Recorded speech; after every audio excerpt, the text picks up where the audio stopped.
All right, hello everyone. Okay, so we're using the Tarot of Transformation today. I just finished my Elevate Your Joy reading, and this was the deck I was guided to use. So we're going to use this deck. I'm just going to cut that now into, oh, I should put this back here. Cut it into 3 piles, and I will open the energy and let you pick your piles, and then we'll go from there. Okay, see what they have to say today. I think this is ancestor wisdom, based on what came out in the Elevate Your Joy reading. So I think that's what's going to be coming out. Here we go.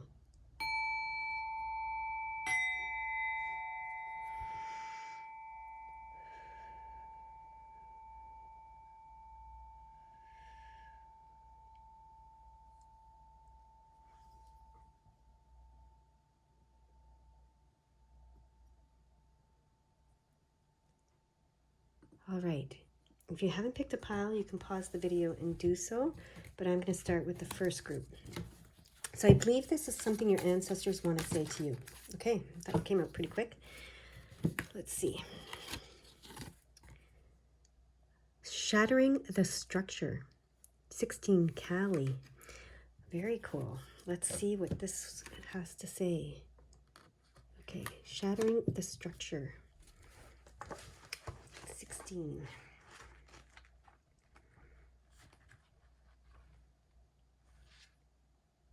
This is usually the Tower card. Okay, so Kali is the goddess of destruction, but also the goddess of creation. So let's find out what they want to talk to us about.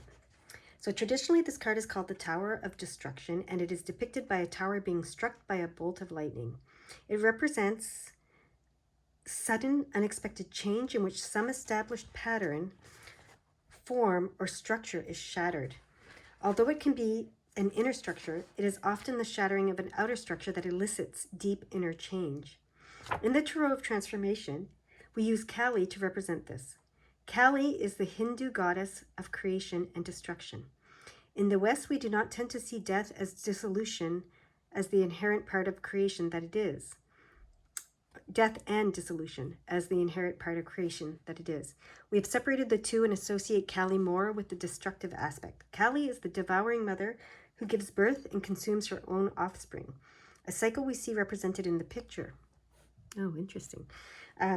This reflects the deeper truth that every form that is created is destroyed. Kali simply personifies this. The band through the middle of the picture represents both the ego mind and the traditional civilization. The fact that Kali is larger than this band reminds us that forces of creation and destruction are much larger than the band of ordinary reality we are usually aware of. Creation and destruction have a mind of their own, and ego has little control over that. The star near the bottom represents the dynamic energy of the universe, the essential Kali energy that is always in motion. This card is a reminder that we must learn to honor the creative function of destruction. An old pattern is broken up so that a new pattern can be formed. It can take a big force to break up certain patterns for a number of reasons, not the least of which is our own resistance. Yet, even factors such as the longevity or the love inherent in the pattern can make it hard to change. A stable long-term marriage or well-established traditions are examples of forms that are not easily dissolved. Naturally, sudden, unexpected changes in these patterns will be painful and disorienting. It can feel as if the ground is being pulled out from under us, and in some respect it is. Kali comes as an earthquake in our lives. When you draw or are drawn to this card, it generally foreshadows or reflects this kind of change. Try to avoid it, but to honor the greater wisdom of Kali and to remember that what looks like destruction is part of a larger process of creation. The challenge is to hold the both and. Both are true. It hurts like hell, and the pain is serving a larger purpose. Sudden unexpected change is often experienced as trauma, so be gentle with yourself. It is important to support the body in dealing with this trauma, as well as the sacred inner child and the grappling adult. When the ground of your life is suddenly shaken like this, it is valuable to reestablish contact with the earth and to stay grounded in your body. One way to do this is to feel your weight on your feet and to walk barefoot, concentrating on the feeling of contact with the earth. Squatting can also be helpful. These are especially important when you feel spacey. Breathe deeply and slowly, and don't forget to eat. Grains and proteins tend to be more grounding than sweets and fluff foods. You may find it comforting to carry a stone like hematite that is known to be grounding, or to use a flower essence like Rescue Remedy from Bach flower essences, or the 5-flower formula from the English companies. This is the formula for dealing with trauma. If you can, put off important decisions until you feel stabilized again. Remember, the quake will pass. Order will be reestablished. Kali has come not out of vengeance, but out of love. Wow. Okay, that was a lot.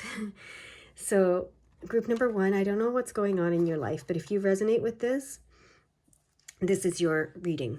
If you don't resonate with this, you might want to try to pick another pile, because this is definitely very specific. Okay? So, we're going to get a couple more cards I hear now. Okay. Here we go.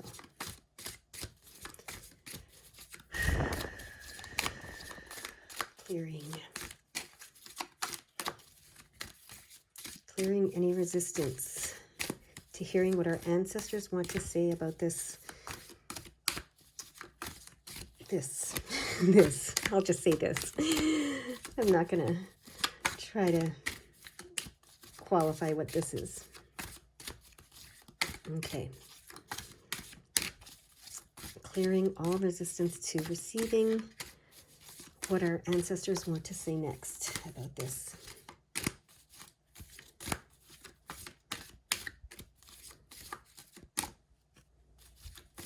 Okay. Patience, it's coming. Okay.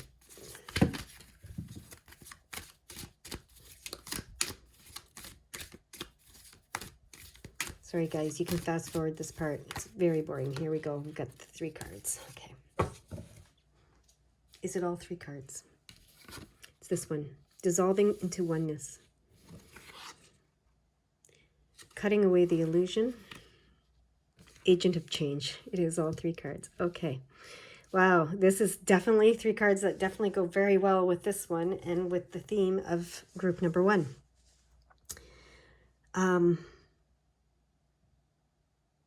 Do you want, I just want to see, I feel like these need to exchange places, but let me see. Is this in the right place? No. Okay. Is this one in the right place? Yes.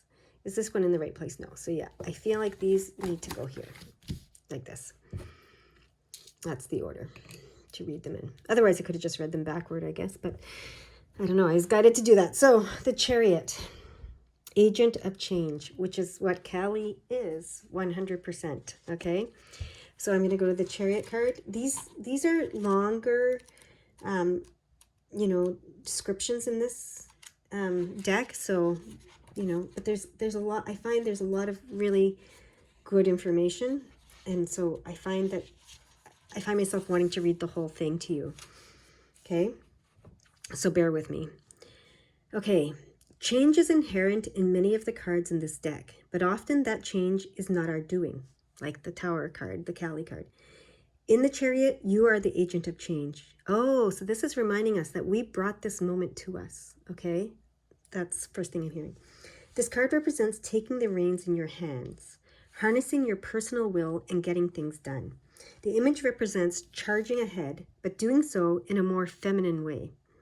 Often when we charge ahead, we do so with blinders on, ignoring everything that is not on our agenda. In our haste to get things done, we run into obstacles because we are not being fully sensitive to the moment, to our needs, or to others. We can lose contact with the larger harmony and the larger flow. In the more feminine model, we stay in touch with these things. We use our knowledge of natural cycles and honor the times when our energy ebbs, symbolized by the dark moon. Part of the wisdom of success is taking days off when we need them. This doesn't mean we lose our focus, but we soften it. We rest while holding the focus. We understand that there are times for resting, times for plotting, and times for charging ahead, and we honor all 3. We also don't ignore the rest of our lives just because we've concentrated on a goal. We remember the need for balance. Sometimes being an agent of change means being a social activist. It is not so much being a visionary as carrying out the concrete steps needed to get something done. Thus, it is not about getting the glory, but about doing the trench work. There is a relationship between this card and karma yoga, which is the path of transformation through good works. The work may be very basic, nitty-gritty, such as digging latrines or washing dishes, or it may be complex, such as waging a legal battle against the timber industry or the government, fighting to protect the environment. We are practicing karma yoga when we use the task to polish ourselves, transforming our usual orientation to something more selfless and generous. Being mindful of the consciousness we bring to the task is a large part of the practice. This is good advice for any task you undertake or any change you commit to. If you are working toward a goal like losing weight, it is helpful to notice that what attitude you bring to it. Do you diet and exercise with self-loathing or self-love? Can you have compassion for yourself at the same time you discipline yourself? Can you make sacrifices without becoming resentful? What happens as you harness your will? Do you harden yourself and put on blinders? Or can you stay open and fluid? Can you hold the focus of a goal without falling into the tightness that comes with perfectionism? Can you soften your focus without losing it? In the image on this card, the chariot is drawn by a horse.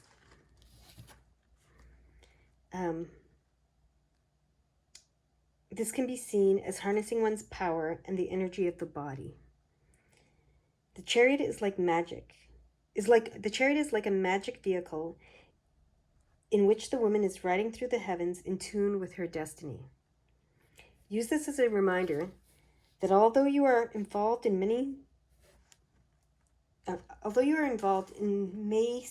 what may seem very ordinary, it can also be part of your greater unfoldment. When you draw or are drawn to this card, it is a good time to figure out what you want to accomplish and do it. This may require you to exercise your personal will.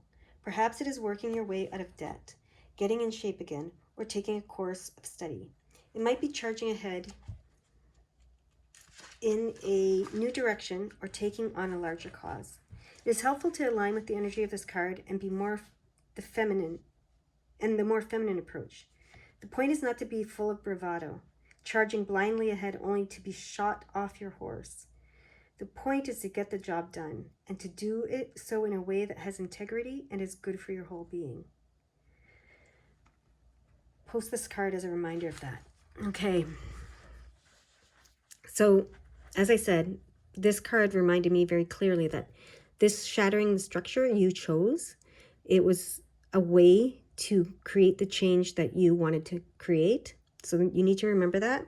And then there's lots of good things here in this card, in the meaning of the description of this card, whatever you want to call it, the interpretation of this card.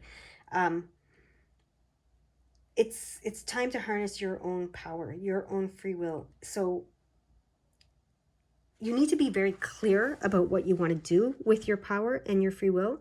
And that's why you called this moment to you, this shattering of the structure. Because sometimes we get so stuck in, it could be a relationship, it could be a tradition, like they said, it could be a way of thinking, it could be anything. So stuck in the status quo. Let's just call it the status quo. Sometimes we get so stuck in the status quo that we can't even figure out what we truly want and need. So you brought this shattering the structure moment to you in order to clear, take the blinders off, like they were saying, so you're not charging ahead with blinders on anymore. This is to take the blinders off so that you can see clearly what it is that you want and need and move forward in that direction with your personal will. Okay? So that is what I'm getting from these two cards together. Okay? So the point is to not be full of bravado, charging blindly ahead only to be shot off your horse. The point is to get the job done and to do so in a way that has integrity and is good for your whole being. And so that's why you brought this moment, shattering the structure, to you, so that you can see clearly what is it that you need to do that is good for your whole being that you haven't been doing as a result of being stuck in some sort of status quo, so that you can be the agent of change in your own life and bring forth a new direction for yourself. Okay, that's what's coming with that. Now we have the server of swords, cutting away the illusion. So this is very much in line with that, right? Let's go there.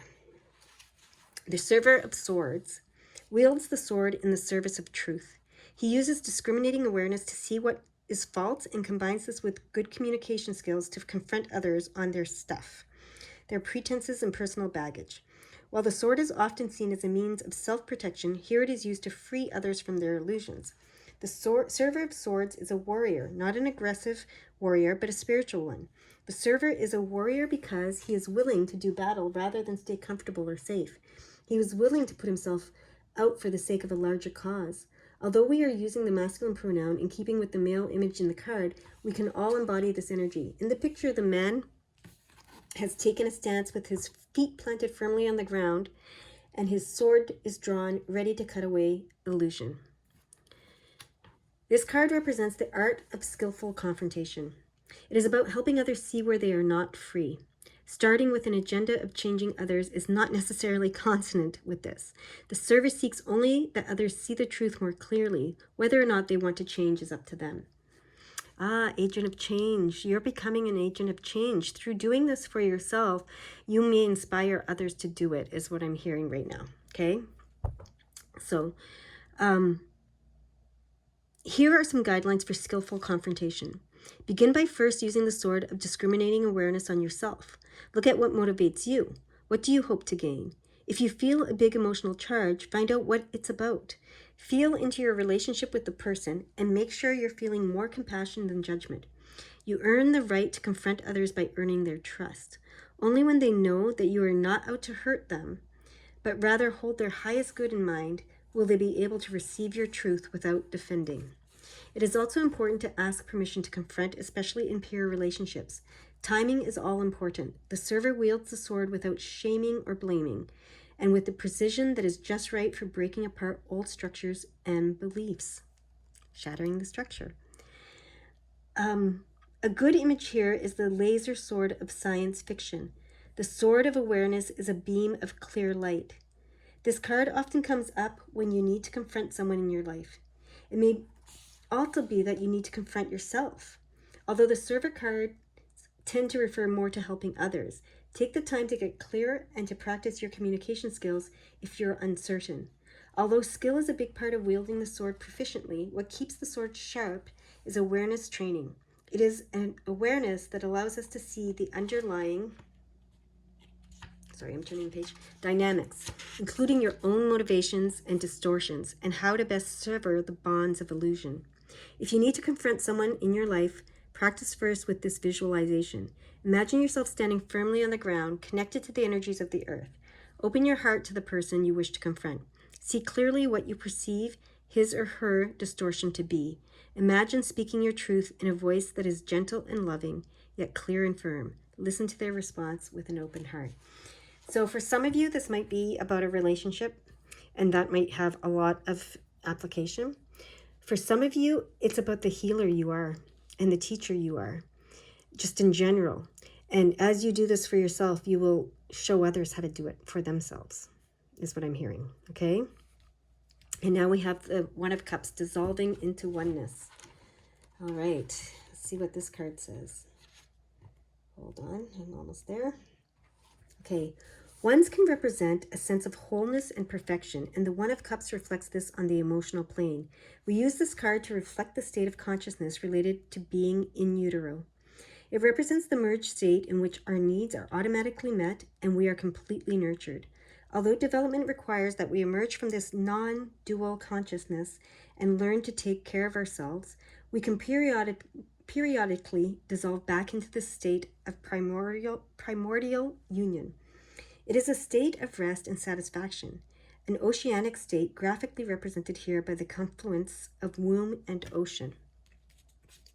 This initial state of contentment and unity may be disrupted by what has been called the toxic womb. This may be the result of physical influences on the fetus, such as cigarettes, drugs, and alcohol, or mother's negativity. This disruption may lead to the psychological strategy referred to in Hakomi as sensitive withdrawn. where one does not fully inhabit the body or engage with others. The good news is that this deficit can be made up later. Some have gone through a process of reparenting, where as adults they have let themselves regress for the sake of taking in the unconditional love and nurture they missed as children. With this healing, they come to a new awareness that it is safe to be here. Others find their way to this state of unity consciousness through spiritual work or the bliss of falling in love, yet others through nature and various forms of therapy. So if this is relating to a relationship for you, I'm compelled to say this. In relationships, there is apparently 3 phases. The honeymoon phase, we all know that one well. Then the power struggle phase, which is what this will be helpful with, right? And then you finally get to the unity phase, the union phase. Once the power struggles, the confrontations, all of that stuff has happened, you can come to this place of this blissful union, this blissful falling in love, okay? So not just the honeymoon stage, but when you fall in love again after all of this and you come back into union with each other consciously, okay? For those of you who are doing healing work and teaching work and spiritual work, you'll understand that, you know, this is coming into unity consciousness after you do this kind of work, right? One therapeutic approach that is especially suited for bringing you back to a more in utero experience is Watsu, a form of water therapy done in tubs or pools or in natural bodies of water. As you relax in the water, a practitioner gently supports and moves you. This allows you to sink into a very fluid, unfixated state, and some would say awakens a cellular memory of the in utero experience. A similar shift in consciousness has been reported in flotation tanks, but the presence of the therapist in Watsu adds another dimension. When this card appears in a reading, it represents an invitation to return to this primordial state of unity. See if you can create a retreat space, even if it is only for an hour, where you can completely let go and feel the support of the larger universe. You may feel pulled to spend time in or around water, be it in your bathtub or the ocean. This card reflects either the need for or the possibility of dissolving into oneness. All right, so this is what your ancestors are guiding you to do. Especially if you've been going through this, this is the step that needs to be done next, okay? All right. Let me see if there's anything else that they want to say. Sorry, I got interrupted there. I just was about to see if there's anything else that I need to say for pile number 1.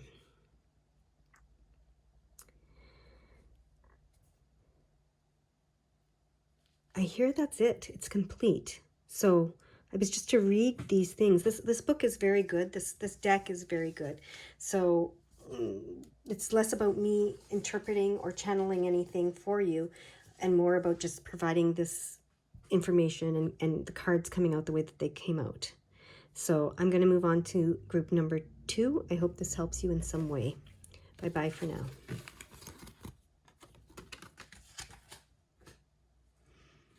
Okay, group number 2. Let's see what your ancestors are wanting to say to you with the Tarot of Transformation.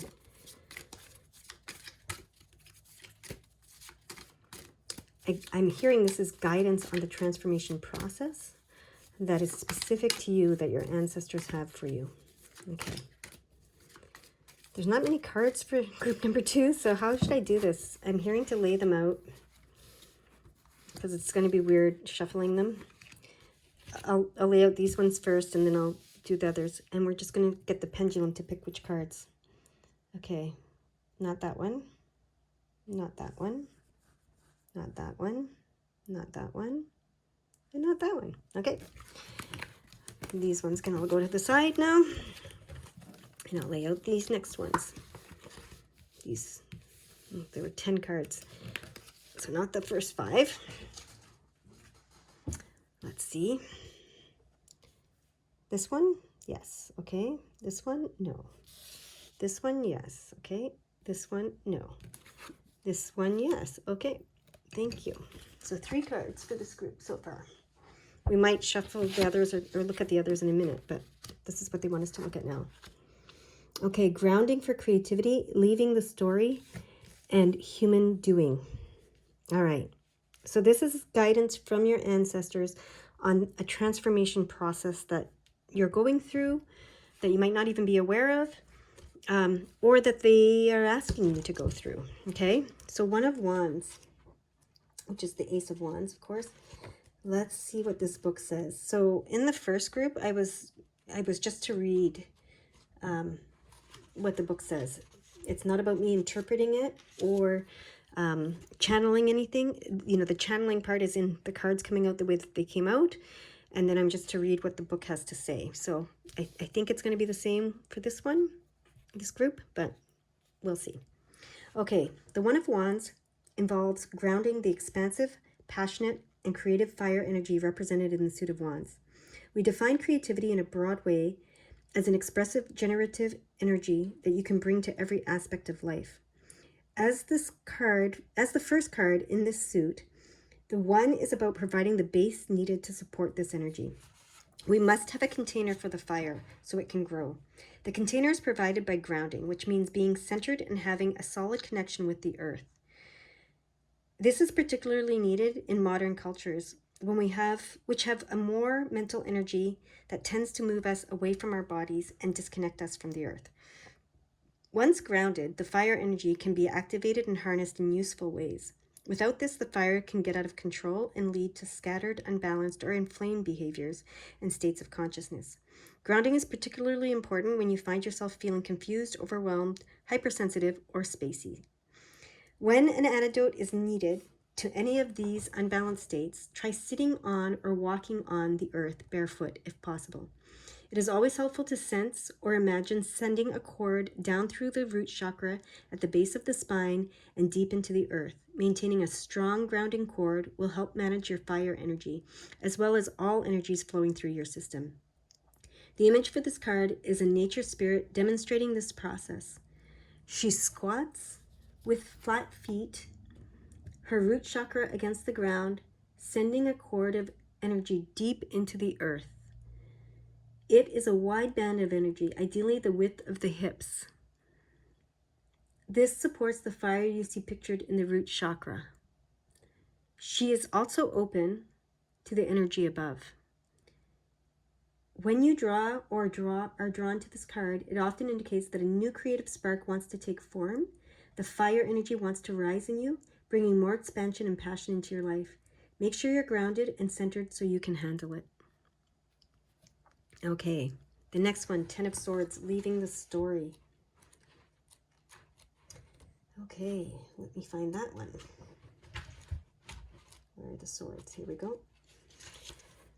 All right, the number 10 is the beginning of a new pattern. The 10 of Swords is about mental patterns, although we must remember that mental patterns also involve feelings. Thoughts precipitate feelings, and feelings themselves generally have an interpretive element.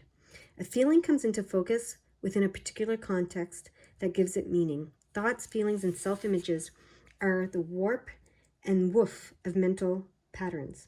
To understand how we free ourselves from patterns, we must understand how we get stuck in them.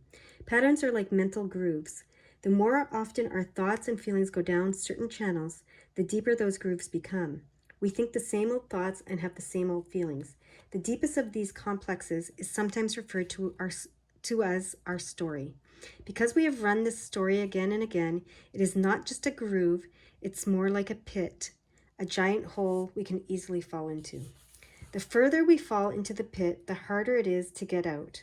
Being aware of when a particular sequence first starts allows us to avoid automatically falling into the pattern and to find other options. The pattern has ended when we no longer fall into the pit, but rather negotiate our way around it. Awareness is thus crucial. We must become detectives, finding the precise connection between our feelings and the situations and thoughts that trigger them. Often these thoughts happen beneath the surface of consciousness, so we must pay close attention to discover them.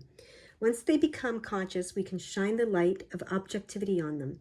With compassion and objectivity, we begin to see how many of our self-images and beliefs were drawn from early experiences and are no longer true, if they ever were true.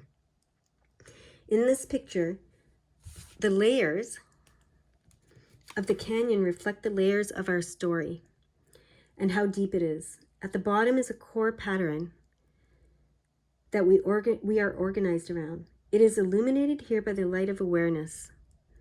The ascending birds are a symbol of leaving the pattern.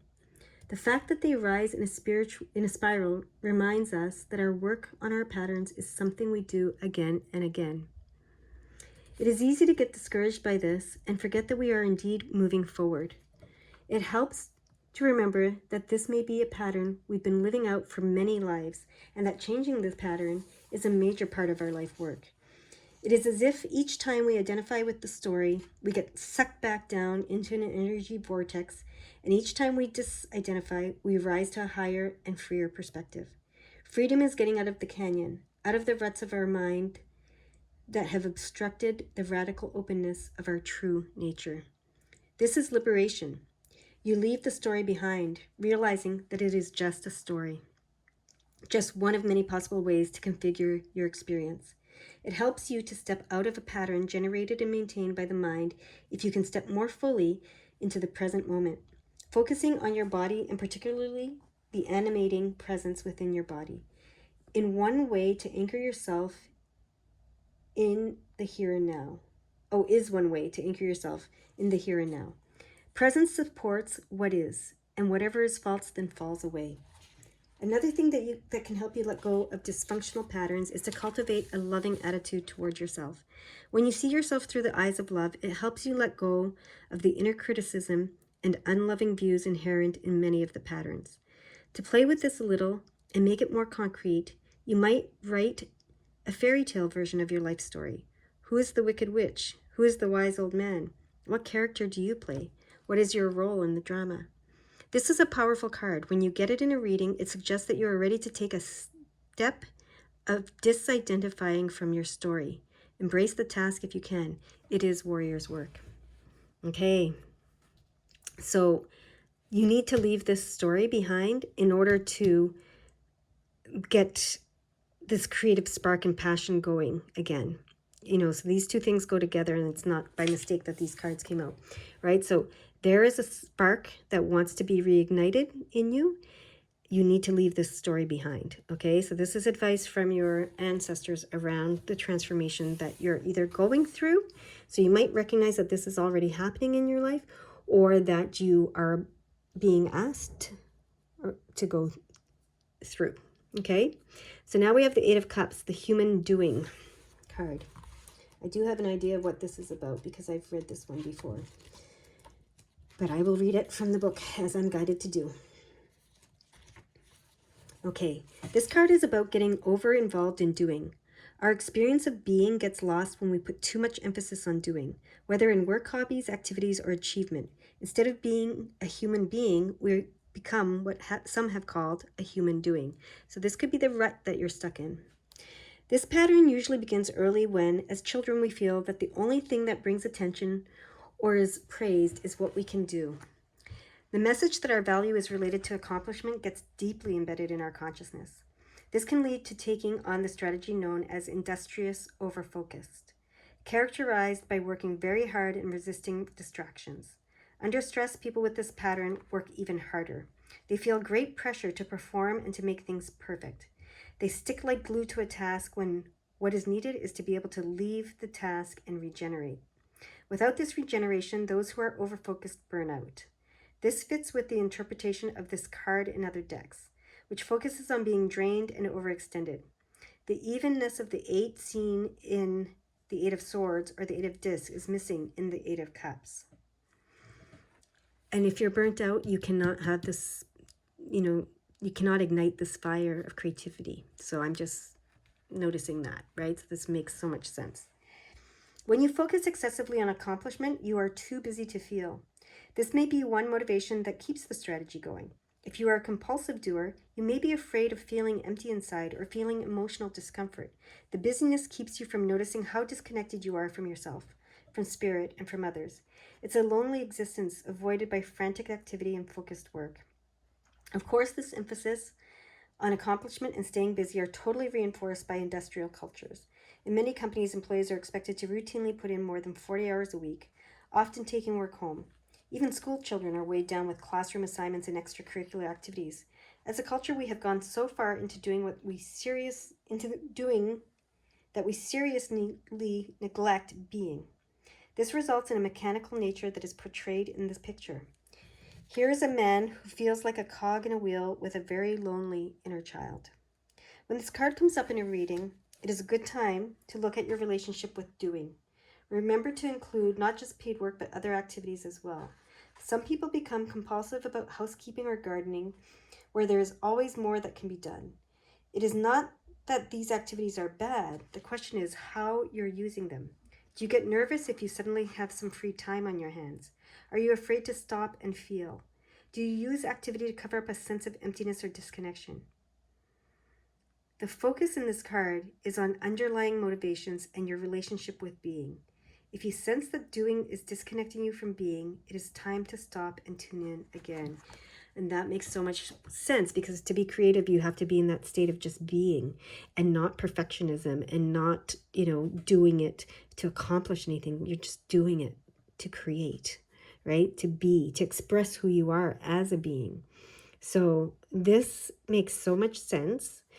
I hope that it makes sense to you too, that this is a transformation that you are either going through right now or you're being called to go through in some way. If you're going through it already, you may be already dealing with this kind of stuff in a therapy sessions or in some kind of work, that you're doing, journaling or whatever you're doing to uncover these patterns. And this is a very strong hint to this group that this is maybe a pattern you have, okay, that needs to be dealt with so that you can reignite the spark of creativity and stop being burnt out, okay? That is your advice for today from your ancestors. I hope it helps, and I hope you have a beautiful day. Bye-bye for now. All right, group number 3. What are your ancestors advising you on? It seems to be a transformational process that either you're in or they're suggesting you might want to do. So let's see. What do you want to tell group number 3 today about this process? Okay, for you, they want me to cut the cards. First group, the cards fell out, I believe. Second group, I used the pendulum. For this group, they want me to cut the cards. And how many cards do you want me to get? 3 or 4? You'll know when to stop, okay.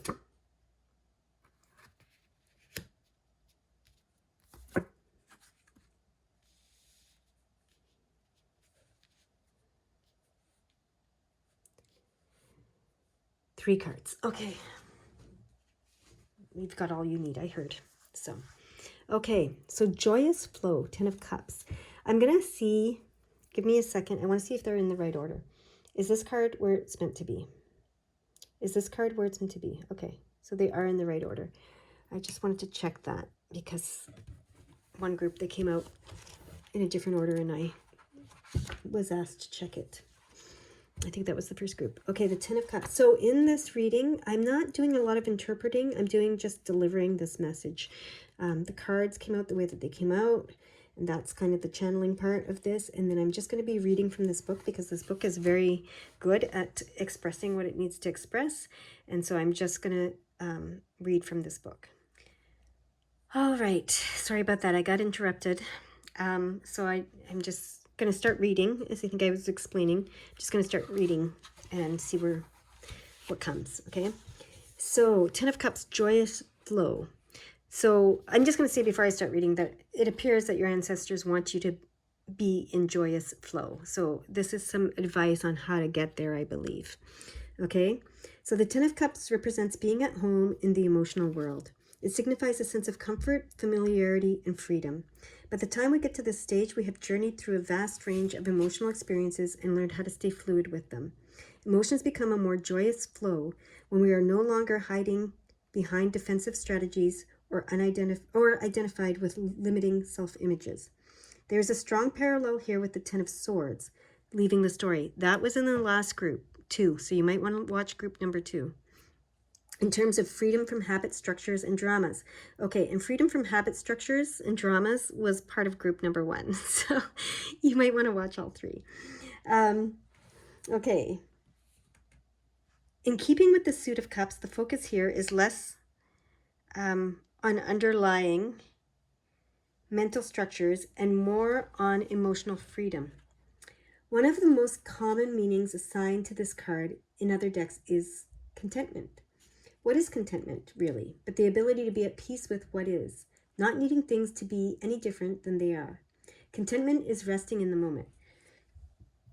In the picture, a woman floats in the ocean with a dolphin nearby. She is at home in the watery environment of the emotional and spiritual realms. The woman is not afraid to get wet and feels free in the undulating nature of her emotional body. Her flowing nature is mirrored by the dolphin, which represents a kind of right brain intelligence. Dolphins are playful animals that emit a healing energy. The nautilus-shaped spiral in the picture represents unfoldment. Together, these aspects portray a feeling of comfort, contentment, and mastery in the watery worlds of emotion and intuition, as well as with the dynamic flow inherent in this territory.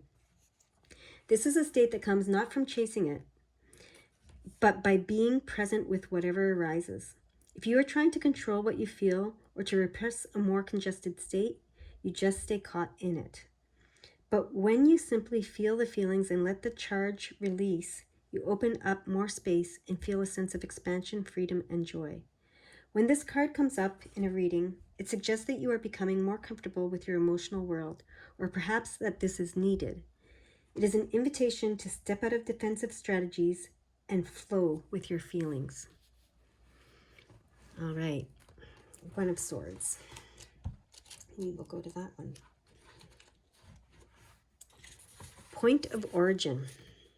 Ones have to do with wholeness and new beginnings. Swords signifies mental energy, the realm of ideas, what has not yet been made concrete.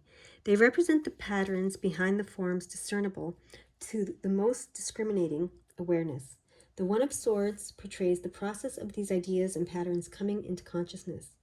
The minor arcana do not work with the number 0, but if there were a 0 of swords, it would represent the empty space before thoughts arise. This might also be called the mind of God, out of which everything flows. The number 1 comes closest to this point of pure awareness, but includes the first emanations. We call it the point of origination. To hover in this space is to see the pattern or thought in the process of arising. To the extent that you can hold a larger field of awareness, you are able to see a thought clearly, see what is motivating it, and assess how seriously you take this thought. For example, a thought that arises out of jealousy or envy can be seen as such and not taken to heart. In Buddhist phraseology, there is more equanimity and mindfulness around the thought. On a simpler level, this card represents seed ideas. The term is a good one because an idea can be like a seed from which things grow. The One of Swords often heralds new ways of thinking about things. In the image, a sound wave comes out of a flute. Just as sound organizes patterns manifested in the physical plane, so do our thoughts. And just as sound spirals out from the point of emanation, our thoughts spiral out from a source point, the source point. The bones in the foreground of the picture represent what has passed away. A group of people sit in council perceiving new ideas blowing in the wind and contemplating how to bring them into form. You can see that if you get really close. Okay. When you draw or are drawn to this card, it is a moment of conception, both in the sense of conceiving new life and in terms of conceptualizing new possibilities. Like the council of people, you will want to contemplate how to bring these possibilities into form. This is also a good time to find your way back to the beginning of your current train of thought and examine its roots. Going as far back as the point of 0 is helpful, but not required. What is important is to identify the foundation underlying the thought. You may discover that you are building a house on quicksand. This card may also signify a time when your way of thinking about something is shifting in an important way. Give time to this. How you conceptualize things has a profound effect on your experience. One way to access what we're talking about here is to do a concentration meditation. Begin by concentrating on a single point, perhaps visualized as a single point of white light that you see in your mind's eye. When distractions come into your awareness, let them go without following them. Once you can clearly stay with this point, you can observe new ideas and insights arising from it. So what I'm seeing, how these two connect, is that doing this, what they're suggesting here, leads to this joyous flow, because you're no longer, if you do this and you get comfortable with, okay, where's this thought coming from? What emotions are attached to it? And then letting it be and letting it go, you're going to be more in this state of joyous flow. Okay. So, and then we come to stabilizing mind, Four of Swords. Let's see what this says. This card is about creating stability in the mind. This can be achieved through various mental or spiritual practices, or through entering a protected space where you can withdraw and be alone. Taking a retreat from everyday life can give you time to get grounded and centered again. Since it is often difficult to get away for protracted periods, practices like meditation are used to create a retreat space in the midst of daily life. We stop doing and let the mind settle, sometimes coming to a profound sense of rest. We step out of mind spin when we stop following our thoughts, whether through discipline, the power of concentration, standing back and witnessing the mind, or by focusing on other aspects of experience. Some people focus on what has been called presence or being, an inner dimension of spirit. One way to feel this is by learning to sense the body and its interior space in a holistic way. Different teachings offer their own recipes for dropping below the chatter of the mind and coming to know our more fundamental nature. In the image, a woman looks through a stained glass window in her sanctuary or retreat space, contemplating the patterns of fours found in the window. There is something innately stabilizing and balancing about fours. This is good since she is looking for a way to create order from the emotional and mental chaos she has been feeling. Interesting. One way to create order is to identify patterns in the swirling field. When you can identify a pattern in the mind, a pattern of thoughts and feelings, and see where it originates. Interesting. I feel like this is that's why I asked, I'm going to continue reading, but that's why I asked about the order. I feel like it should be this first, then this, then this. But they wanted to start with this so you know where you're going, what the transformation will result in, and then they're telling you the steps. Okay, that's how I feel, what they're doing. Okay, so when you can identify a pattern in the mind, a pattern of thoughts and feelings, and see where it originates, you can get some distance from it and be more objective and less whipped around by it. Developing a witnessing mind helps you explore parts of your experience that would otherwise be overwhelming. Staying grounded in the moment through practices like watching the breath and senses gives you a place to anchor as you let go of belief systems, identities, and various inner structures that have formed the mental and psychological scaffolding of your experience. This card is often an indicator that some kind of mental retreat is needed. It is helpful to step back and gain a fresh perspective. Perhaps you've been caught in a particular mental atmosphere without really noticing it. It could be an attitude of hopelessness or attachment to a particular outcome. Perhaps you've gotten caught in your story, the life script you keep playing out. Or it may simply be that your mind is wound up and needs to relax. If you don't have a meditation practice, this would be a good time to begin one. The Four is calling for stability and rest. Okay, so yeah, I feel like this is really interesting. The transformation that they want you to go through is to stabilize the mind, find the point of origin of the behaviors and thoughts and the feelings that are, that are on automatic maybe in your being, and that are potentially causing you to not be in joyous flow, so that you can get to this place of being in joyous flow. I do feel like this group should watch group number 2 and group number 1, and possibly in that order, going in the reverse, because there was some stuff that came up in here that was similar to the first 2 groups. Is there anything more you want this group to know, hear, understand at this time? That's it. I hope you enjoyed it, and I hope it helps in some way. Bye-bye for now.